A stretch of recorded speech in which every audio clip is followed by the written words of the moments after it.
Hello everybody, this is Gwyneth Isaac speaking here. Oh my gosh, Tropical Cyclone Alfred. What a mess that's going to be. 3 million, with an M, 3 million people are directly in the path of Tropical Cyclone Alfred. And I used to live in that area on Russell Island. I know that area really quite well. And, it was just at the beginning of when I was driving automobiles around. So I got to know the roads a little bit as well. I'll tell you the geography of that area. There's about 20 kilometres between the sea and the Tambourine Mountains, and further north the Glasshouse Mountains. It's the Great Dividing Range. It's all the same mountain range, really. And it's flat. Goes Tambourine Mountains, which are like that, full on, really steep, just about straight out of the ground, to flat. And then it's the sea to the east. The Gold Coast, it's open ocean all the way across.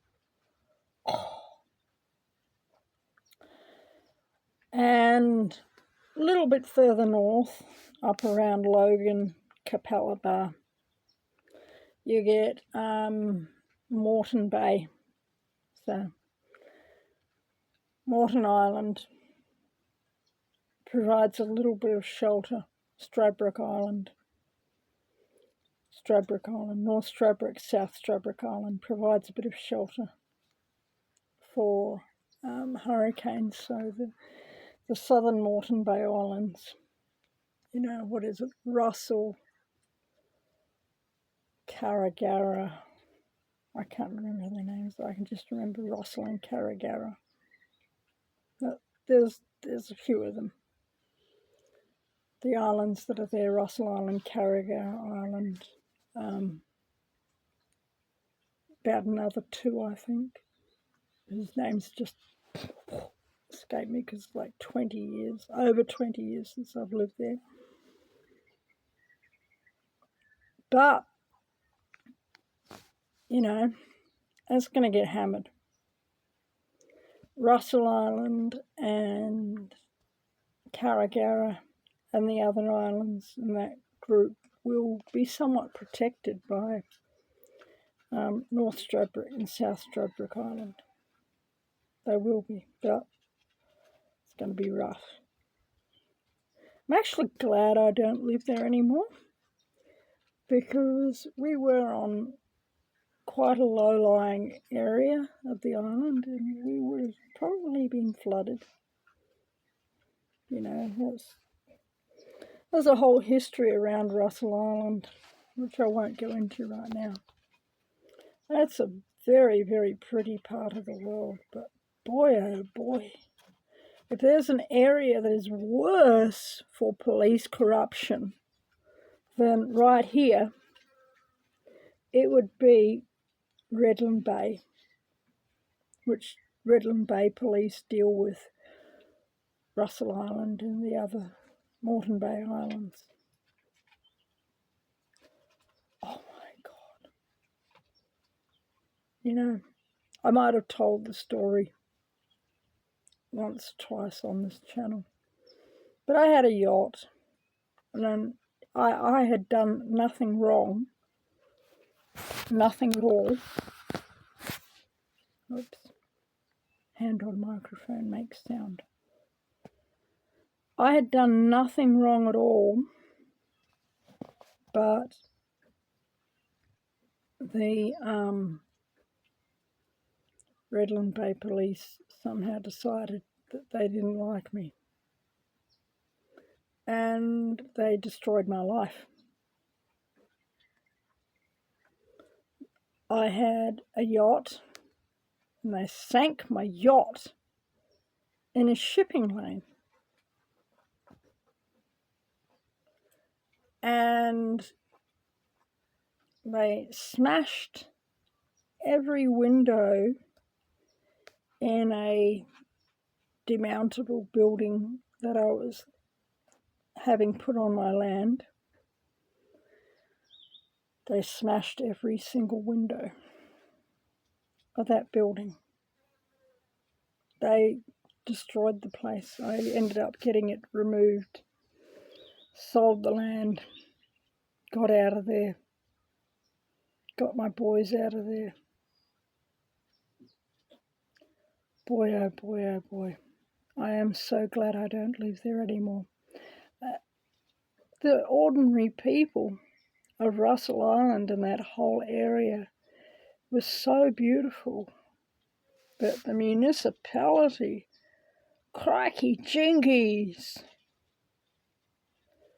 the police, boy oh boy, corruption central. Redland Shire Council, corruption central. But the ordinary people, you know, my heart goes out to them. They have to live with it.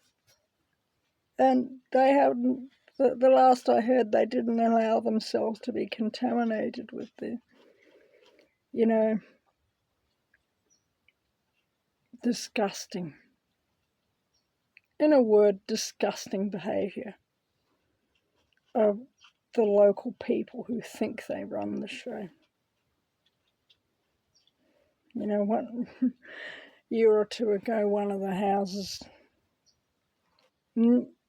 reasonably near to where my land was got burnt down. And it was never properly investigated, and I still don't know. Boy, oh boy. Suspect list.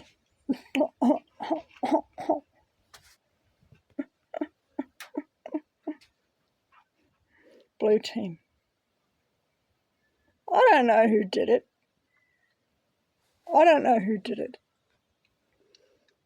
But it wouldn't surprise me if whoever owned that house, I think there was actually a few people killed in that house fire. It wouldn't surprise me at all if the Redland Bay Police were somehow in on that house fire. I got no proof. I got no evidence. I'm making no accusations. But given my own personal experience with the Redland Bay Police,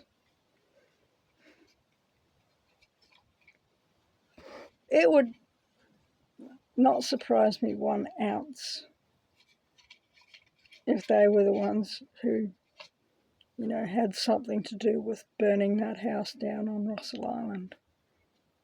I got no proof. I got no evidence. I'm making no accusations. These are just my thoughts and opinions. Okay, I'm allowed to have my thoughts and opinions, but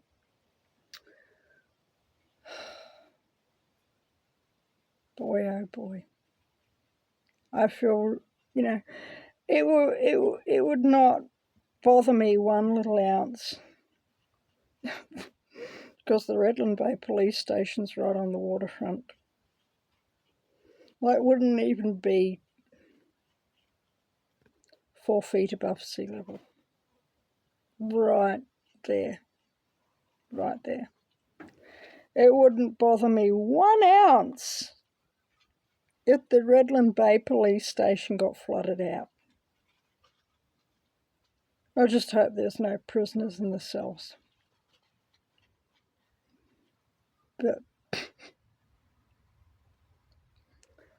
they have no sympathy from me. And when you behave yourself corruptly as a police department, don't expect the people to all feel sorry for you when hurricanes come through and flood out your police station because your police station's built like 4 feet above sea level and there's a 40-foot swell coming through. But as for the ordinary people of that area, Gold Coast, Capalaba, Redland Bay, the ordinary people are so beautiful, so kind, so wonderful. I had the worst time. My husband died there. I almost died there.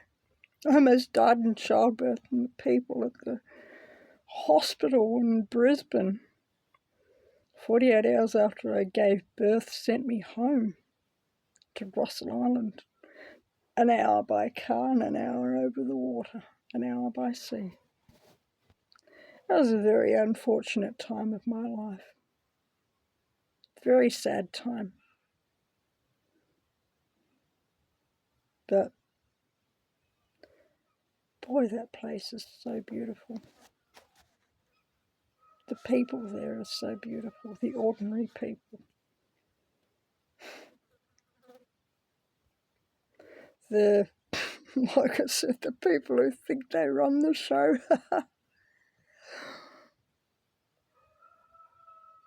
I don't care about them. They can go take a long walk off a short pier, as far as I'm concerned. They can go jump off a cliff, pee up a rope, whatever. I actually even don't have anything against the police. It's just corrupt police. Some of my, I don't want to sound like the people who, say, but he wanted them good ones. But it's true that one of my very best friends in the whole world is Wayne Glue. He used to live just a short distance from Wayne Glue in Geraldton. And he used to come over to my house and I'd put a cup of coffee on the stove, we'd sit on the patio and talk about British common law for an hour or two. I got very, very educated. He's an outstanding man, retired police detective. He wanted him good ones. But seriously, he is. He knows his stuff. And there we go. He back in the day, he was a mentor, and I regard him as being one of my very dear friends. This is it. If all the police in the world did what was good and just and right, nobody would have any problems with them. Nobody would hate them. I wouldn't hate them. I only hate them because they are corrupt and they are evil. That's why I hate them.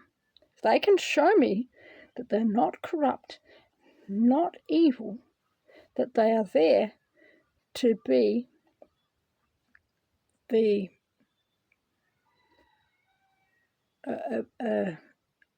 obstruction to wickedness.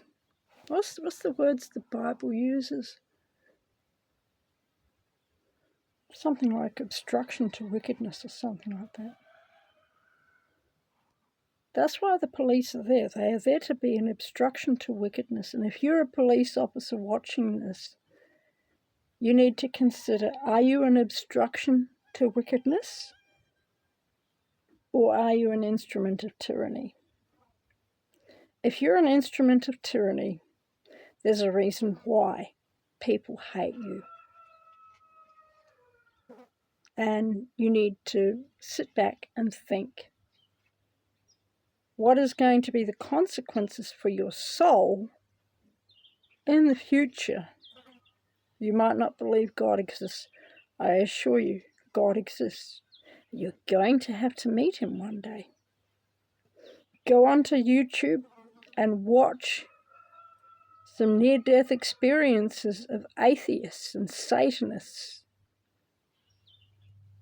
and the the people who have to sit with atheists while they're dying, and Satanists while they're dying, and the things that they go through as they're dying.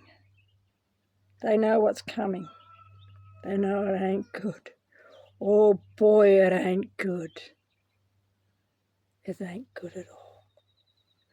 God has been very merciful to me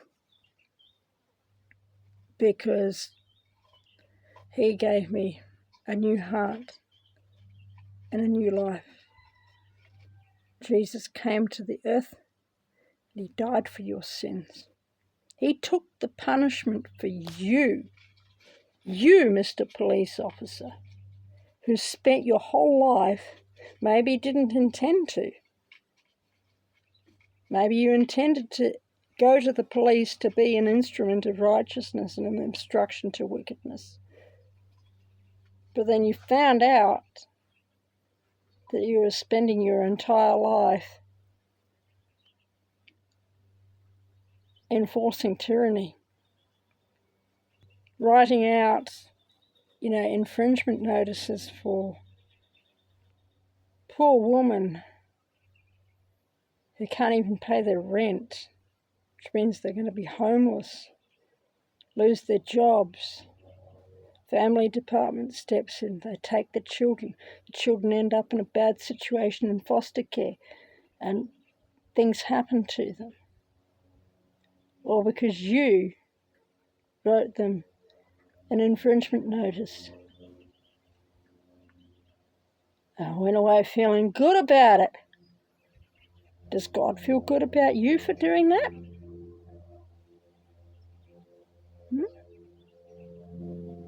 I hope I'm getting through to somebody today.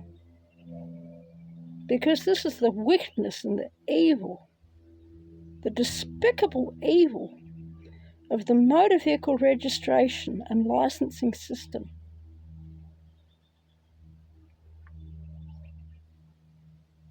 The fact that you can't have a bank account in this country without, they call it a proof of age card. If you haven't got a driver's license, you still have to go to the motor vehicle registration people and get a proof of age card, or you can't have a bank account. Or you could have a passport. And to have a passport, you've got to have photo ID, which is a driver's license or proof of age card. Oh my gosh. Look into it sometime. Look into it.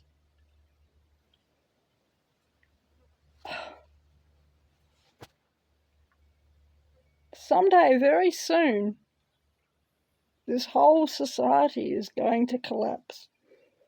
It's collapsing now. You've got a storm coming through one of the wickedest with regards to its government structure, not the people. Unfortunately, the ordinary people are going to suffer probably more than the bureaucratic types. But you've got a massive storm coming through.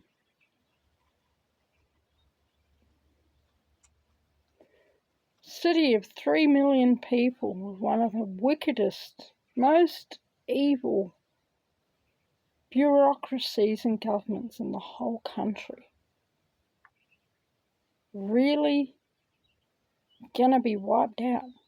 That storm's gonna come in, 40-foot waves hitting the Gold Coast, which is at sea level. 40-foot waves. Boom, boom, boom, boom. There goes the beautiful beaches. You got rid of the sand dunes and built freaking apartment complexes and hotels and all sorts there. Got rid of those sand dunes that were a buffer to the coast. Oh my gosh. What for? Money. Why do why do just police officers, take the plates off a vehicle because, some poor woman who can't even afford to buy food for her kids and whose rent is late,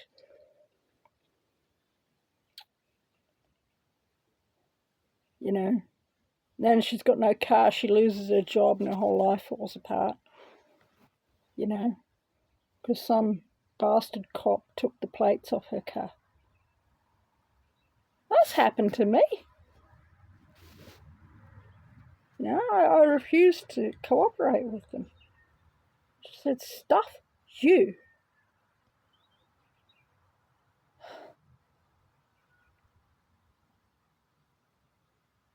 That's how it is.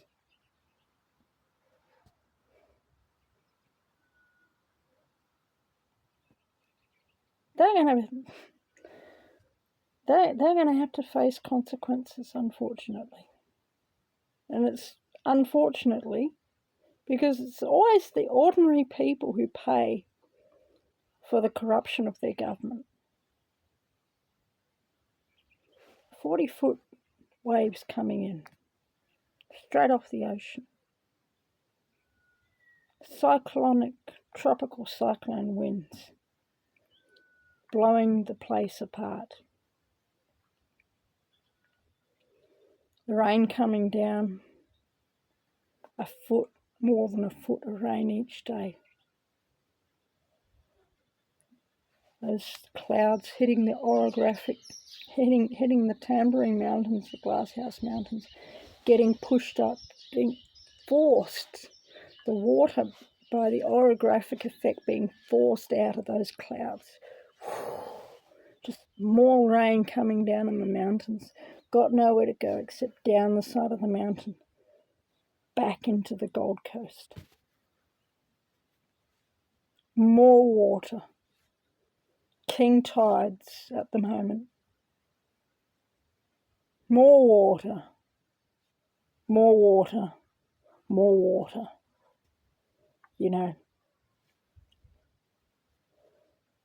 Would things have been any different if the police weren't as corrupt? I don't know. Maybe the hurricane still would have come through. But maybe if people weren't so obsessed with money, they wouldn't have built massive apartment complexes and high-rises on sand dunes, hotels, casinos, nightclubs, you name it, where there should be sand dunes that would protect the coast. Sand dunes don't make money, do they?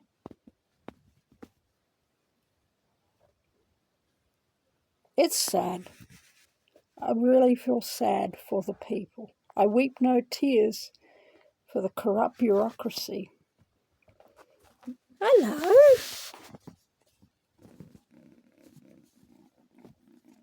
But I have a lot of empathy for the people. Hello, Princess. Who's that? Princess.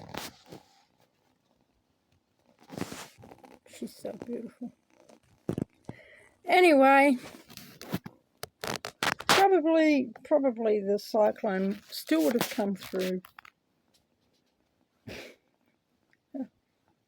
Cyclones really don't care who's in government, what sort of government there is.